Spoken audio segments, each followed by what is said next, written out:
Anna, welcome to the show. Thank you for joining us today. How are you? I'm well. Thank you for having me today. I'm excited. I'm excited to talk about your pumpkin bread loaves that you've been baking. Thank you. How long have you been baking them for? I've been baking these loaves of love, as I call them, for approximately 4 years now. Loaves of love. Right. I like that. I like that. Before we talk more about them, let's get to know you a little bit. Originally, where are you from? So I'm one of the few Miami natives, born and raised, Doctor's Hospital, 1969. Yes, I just gave my age. That's okay. And so I am, like I said, one of the few natives, but a resident of Key Biscayne for 33 years now. So my freshman year in college, my family moved from the mainland to Key Biscayne. And From so the I've been mainland. here from the mainland. I like that. They became causeway crawlers. And so my freshman year in college at the University of Florida, go Gators, we moved to the Key and we moved to Bahia Mar. That was our first building. And we've never looked back since. And was it two kids? I have 3 kids. Three. I am married to Clay Tootle. He's guilty of giving me that wonderful last name. And we have 3 kids who also grew up, born and raised here on the Keys specifically. They all went to St. Agnes before they took off to high school. They grew up going to the Village Green, Sir Pizza, and the Beach Club, like any good Key rat would. Sir Pizza, that exactly. That is like the staple for being a key rat, right? Well, you could have the donut gallery and a couple other Oof, things, but yeah. the donut gallery. That place is great. Yes, it is. And how did you, if I may ask, how did you and Mr. Tootle meet? We met because I was actually good friends with one of his younger brothers, his middle brother, Nick Tootle. We were really good friends in high school. He's a year older than me, but he played soccer. And so we had just a large group of friends. And I always knew he had an older brother named Clay Tootle. And here we are. And what you of baking, since we're going to talk about your pumpkin bread loaves, are you like a professional chef? I'm not a professional chef. If I could back up a little bit, I mean, you might as well be, because these are fantastic. But go ahead. You're so sweet. Thank you so much. So really, health and wellness has always been a big part of my life. I became a certified spinning instructor in 2004 when I was knee deep in diapers and babies, and I needed a way out of all that mayhem that comes with raising babies, 3 in a row at that. And I did it for approximately 16 years at the Ocean Club mainly, and other places, occasionally at the Rack, and then at the Body Studio. And that fitness has always been a part of my life. But also, I consider myself a foodie. I love good food. I love cooking. And so after I don't know if this is a milestone, but after the crash of 2009, I started doing some soul searching, what I really was passionate about, what I really liked. And I started merging mindfulness, wellness, and food. I started to get into cooking and joining organizations like Slow Food Miami, and realized that there was an element missing. And the element that was missing is that I was also, and I continue to be, very passionate about ending hunger. I don't think anybody should go hungry, especially in a first world country like the United States. And so I decided to merge passion with purpose. And one day it hit me. You know what? Start making these loaves of love, as I call them, pumpkin bread loaves. It's not a secret recipe. I mean, you can look it up on the internet. But the beauty of these loaves is that I made a commitment from the get-go that for every sale of the loaf, 10% would go to Feeding South Florida. And I've kept that commitment ever since. And I love it. I love it because I know that I'm making people happy in consuming them. And I'm also providing a conduit for making some kind of an impact in an easy, fun, and delicious way in our community. And so, especially now with COVID, if you bring it around to now, there are many people that would normally not tap into the food banks that are needing to do so and stand in a line for a box of food because perhaps they don't have any more employment as a bartender, as a cook. Think hospitality and restaurants. And so the journey has been great because it just warms my heart. There's probably nothing that warms my heart more than perhaps my family, knowing that for every loaf that I sell, the little portion goes to help yet somebody else. That's one less person who has an empty refrigerator or an empty lunchbox, or somebody who's going to bed or who is not going to bed with an empty stomach. And so there you go. That's how it was born. I think it's a beautiful initiative. And it's called Feel Good KB. Feel Good KB. It's like any journey. It has grown and evolved.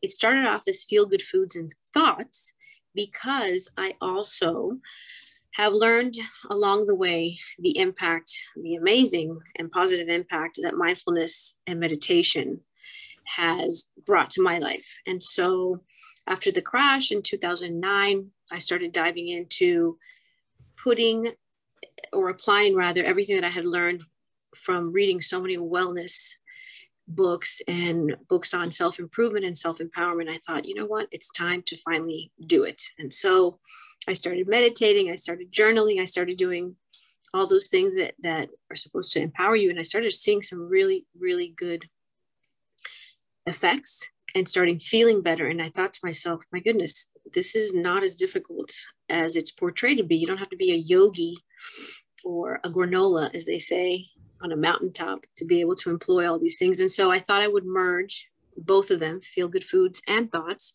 in such a way that it would make perhaps exercises that help you improve your body and your mind and your joy and your mental and physical health in a way that's simple and easy for anyone to follow. The thing is that the pumpkin end side of the business has blossomed and boomed. And the journey began with I've sold my breads at places like CIC Miami, at the farmers market at the University of Miami. CIC, and for those that don't know, CIC is it's like a share working space by correct. right? Or it's in one of the buildings more by it is part of It's close to Wynwood. Mm-hmm. It's comparable to, say, perhaps like a WeWork. It is an office sharing space, and it's a lovely, lovely community. And I was asked to sell my breads on Thursday mornings. And I met a lot of wonderful people that you and I know in common, like Global Ties Miami, to name a few. And it was wonderful. And everybody loved the initiative. And of course, during the holidays, I get a lot of orders, especially around Thanksgiving and Christmas. And people just like to help. And if they can help in a way that is super easy, and just knowing that, especially when they gift something to somebody else, they're like, okay, so I'm gifting this loaf. And by the way, I'm helping somebody have an extra meal, And so it's just easy. It's super easy. As a matter of fact, when I got to CIC, before then, I was volunteering at Lotus House doing mindfulness and meditation for the residents there. I was volunteering Thursday mornings and teaching them how to employ those very exercises that I'm telling you about that are so easy, because I started getting an impulse or downloads, if you will, start sharing everything that's coming in and start sharing everything that has helped you out to help others. And so helping others has been just a natural act for Feel Good Foods and Thoughts. But now Feel Good Foods and Thoughts has merged into Feel Good KB. Let's talk a little more about the bread loaf, because I have some here.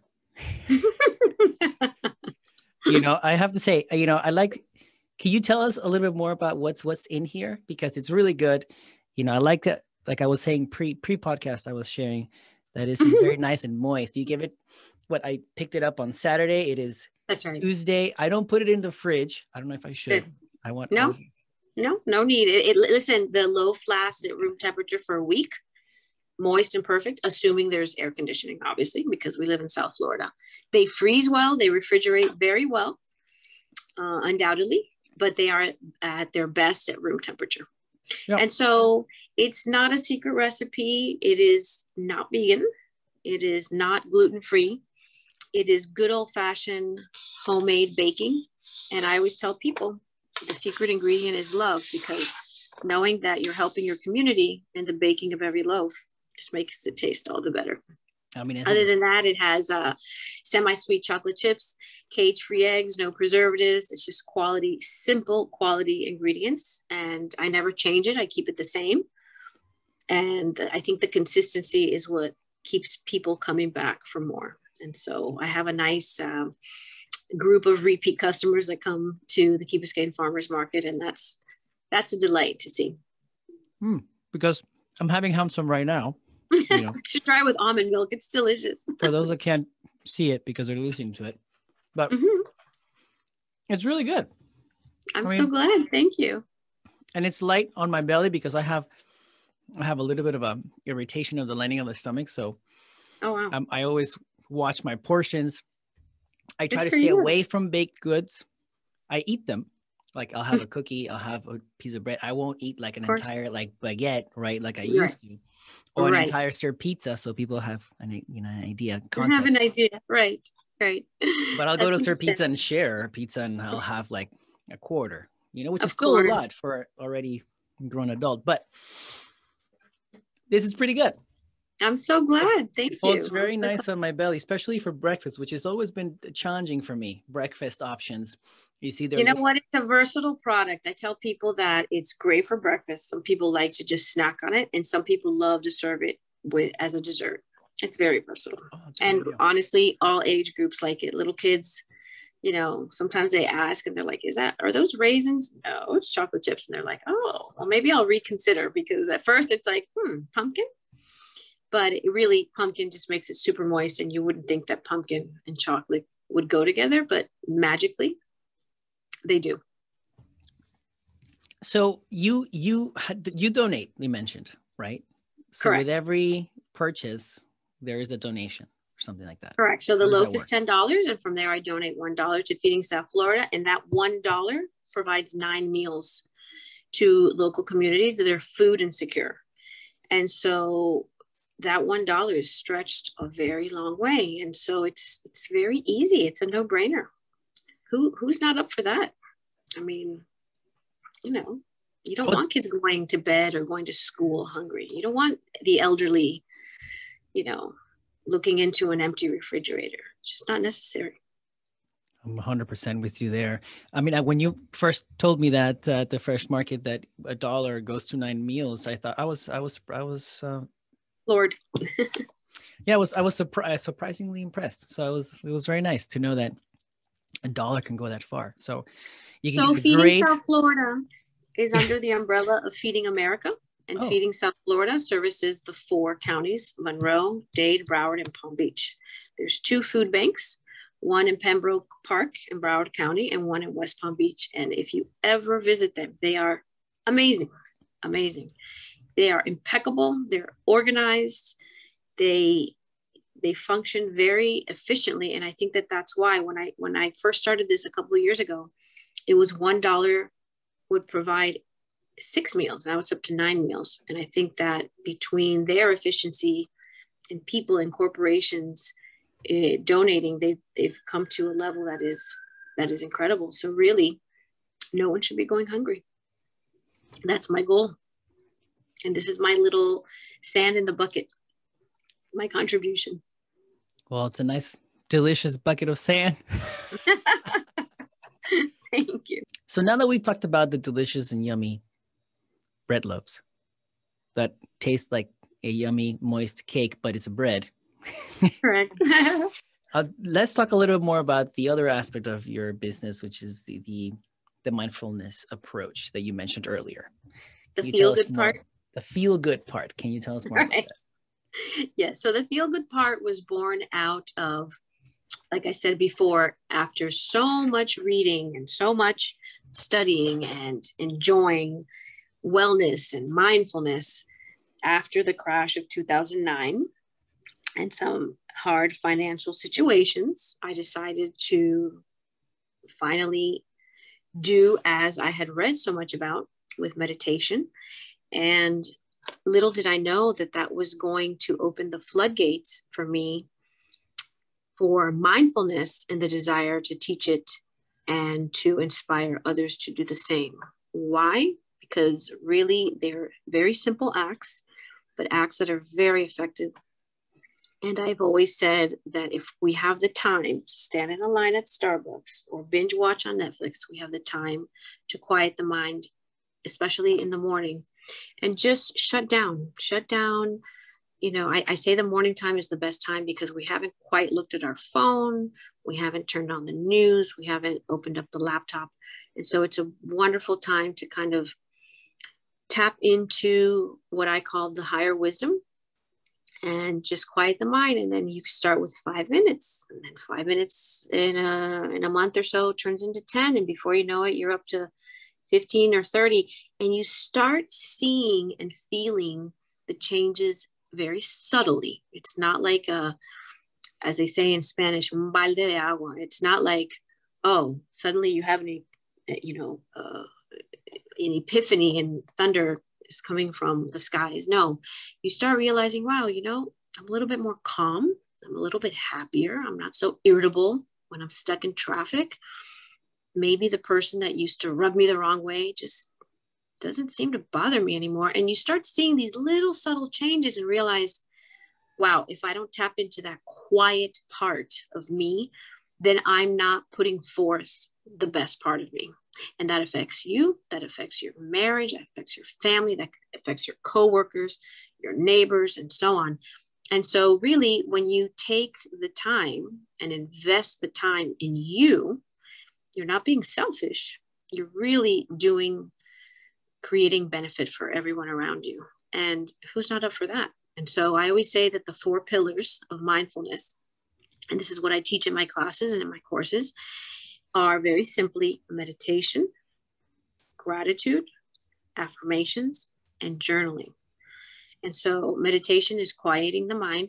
And listen, we all have to start somewhere. When I began, everything ran through my mind. This isn't for me. I have a lot of things to do. My to-do list is really long. What am I doing? And quite honestly, I began because our daughter, Alexa, was playing volleyball all over the map. And so I'd be stuck at these hotels and she didn't have to be on the court till mid-morning and she'd be sound asleep and I'm sitting in a dark hotel room. I thought, okay, Anna, what's your excuse now? There are no excuses. And so I said, just stick to it, stick to it, stick to it. And I did, and I did, and I did. And before I knew it, I couldn't live without it. And it's a practice that I've had ever since. And so the second part is about gratitude. As many people already know, it's not gratitude like Catholic guilt gratitude. Like you should be grateful that you have a roof over your head and that you have food on your plate. That's not the kind of gratitude I'm talking about. I'm talking about appreciation, which is a little bit different. And that is a way of looking through the lens that is beneficial to you and those around you.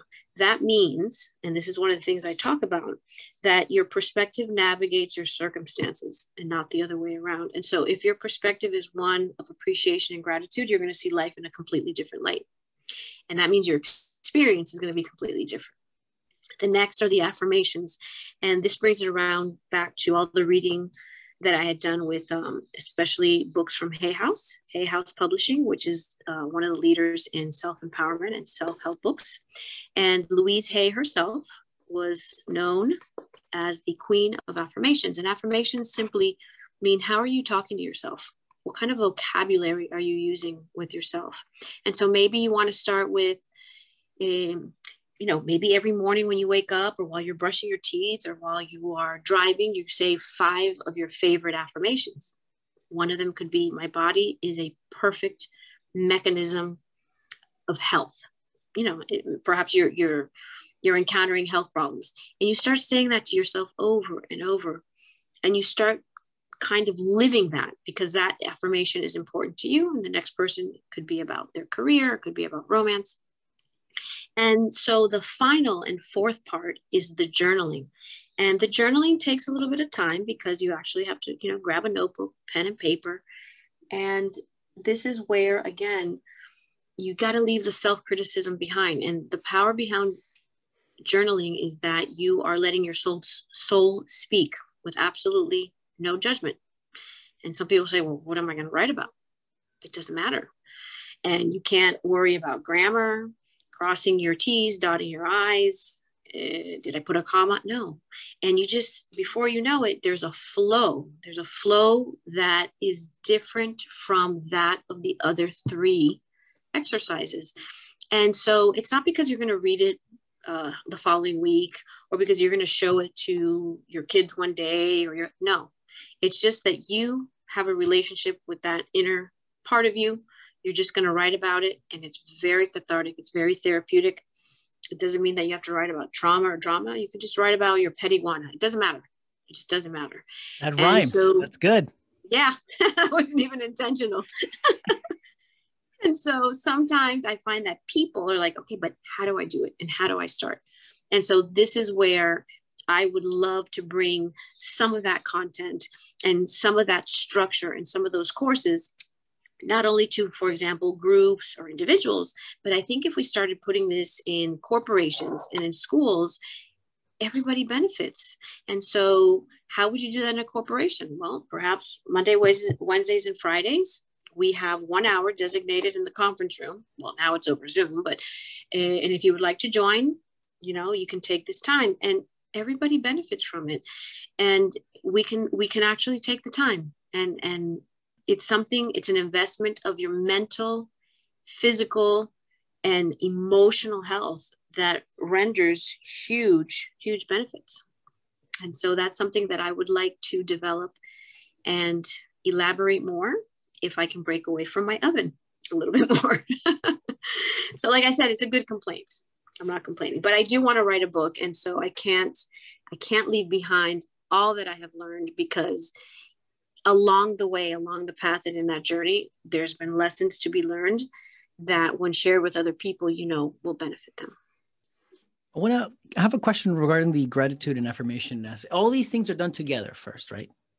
So for example, when I was teaching at Lotus House, I had 1 hour. They gave me the room for 1 hour. And so I would put those 4 elements in that 1 hour. Okay. But the idea is not like, okay, so just when you go to the class, you're going to do that. No, I'm showing you how to do it so that you do it on your own, so that you take the time. So for example, for me, the journaling is easiest on the weekends, but I take a long time in the morning before I get out of bed doing my affirmations. And affirmations blend in with prayer and gratitude. They kind of merge a little, but I make sure that the affirmations that are important to me, I say them to myself, and I say them to myself. And you start feeling, a certain self-confidence about what you're trying to affirm. You start feeling a certain sense of, okay, well, maybe it's not so, ethereal. Maybe I can ground it and bring it to myself. And you start seeing the benefits. And when life hits you with challenges, which it's always going to, you can weather those storms a little bit better because you're tuned into that higher wisdom. That's the best way I can explain it. Got it. So it's measuring your time and your availability. You don't have to do everything in one stretch. You don't. You can do, for example, okay, so Monday, Wednesday, Friday, I'm going to, before I get up out of bed, I'm going to say my 10 or 15 or 5 affirmations just as while the electric toothbrush or your toothbrush is going, I'm going to make it a habit that when I'm brushing my teeth, I'm going to say these 5 affirmations. When I'm stuck in traffic and I'm irritable, I'm going to say these 5 affirmations. You see? And so for me, after so much time, you start getting like a rhythm that works for you. I know that the journaling I can only do on the weekends, but I sit there and I write and I love it. It's just like, it's like a meeting with myself. But it's different from the meditation because you're putting your instead of listening. So meditation is like you're listening, right? You just kind of like, you try to remove all thought and you just, sit quietly and calmly. You're kind of listening to that inner wisdom. And suddenly you'll get like what I call like a nudge or a hit, or you're inspired to do something. And the journaling is the opposite. You're already exerting out of you onto paper something that needs to come out. And it could be negative, it could be positive, it could be neutral. It's very therapeutic. And I'm sure you've heard of studies of, people that write a lot. It has a very cathartic and healing effect. And you don't have to go through trauma or something difficult. So you figure out, okay, so you know what? Maybe I'll do journaling Monday, Wednesday, Friday.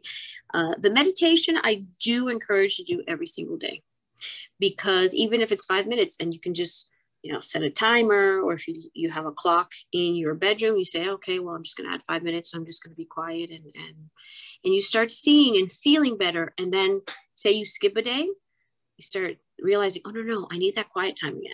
I need that, I need my little time out like a kid. I need that quiet time. You start realizing, you know what? That's not so difficult. It's very effective. And I'd rather not live without it. I'm just a better version of myself when I do it. And so what I want to teach people is, sure, we can have a class together, and that's what I'm there for. But I want to give you the tools to do it on your own. And nobody's going to judge you except you. So you're going to see what works better for you. How can I weave it into my busy schedule? Because we're all busy in all ages and stages of our lives. And then, it's like I said I wrote an article for KB Living magazine that says, when you pursue your passions, everybody wins, because you're taking something that is aligned with who you are, your uniqueness, and you're offering it to the world as a gift. So everybody benefits. So if you're into neon colored, polka dotted shoelaces, and that's your thing, before you know it, other people will be buying it and enjoying it because they want a piece of that joy, or they want a piece of that happiness. So whatever inspires or makes you tick, if you offer that, if you pursue that, other people are going to want to feel the same way, but in their own way. Does that make sense? Yeah. Okay. It makes sense. It flowed very well. So I'm so glad. These are services you provide as well, right? You do have these packaged as a service. People can listen to us right now, and they can hey, I want to book a session with Ana right now. Boom. Absolutely. Okay. Absolutely. And so Feel Good KB right now is focusing on the pumpkin bread, but Feel Good KB, the mindful and wellness component, will probably involved in something called Elevated. And that's something that I'm working on, because Elevated has the feeling, or the kind of the implication that I'm going to be a better version of myself. When you're a better version of yourself, your better attributes. And that's the beauty, is that we're also different and unique. But if you take the better or elevated version of yourself, everybody wins. How is that not a bonus for everybody? Awesome. I know that we're running out of time, but I do like to ask one final question to everyone. What is your favorite part of KB? My favorite part of KB is that we are so blessed to have a little slice of Mother Nature's beautiful bounty. That's the way I see it. It's a slice of paradise, and we just have it here in our backyard. You want to walk to the lighthouse, you want to take a jog on the beach or picnic there. It's literally steps away. And that in and of itself is amazing. And then add to it the people that live in it. It's a small town attached by a big bridge to the mainland, as I say. So it's a win-win. I love it. At one point I considered perhaps leaving and, going to a bigger place, etc. But it's incomparable. When my kids come home from college, they really, really enjoy coming back to the Key where they grew up. And so I find that to be priceless, and living and working here and getting to know your neighbors, your customers, the people that you service is just another bonus in this slice of paradise. Fantastic. Thank you, Anna, for joining us at Key Biscayne Stories and telling us your story about Feel Good KB and your book and your projects. And I wish you the best. Thank you so much for having me. I appreciate it.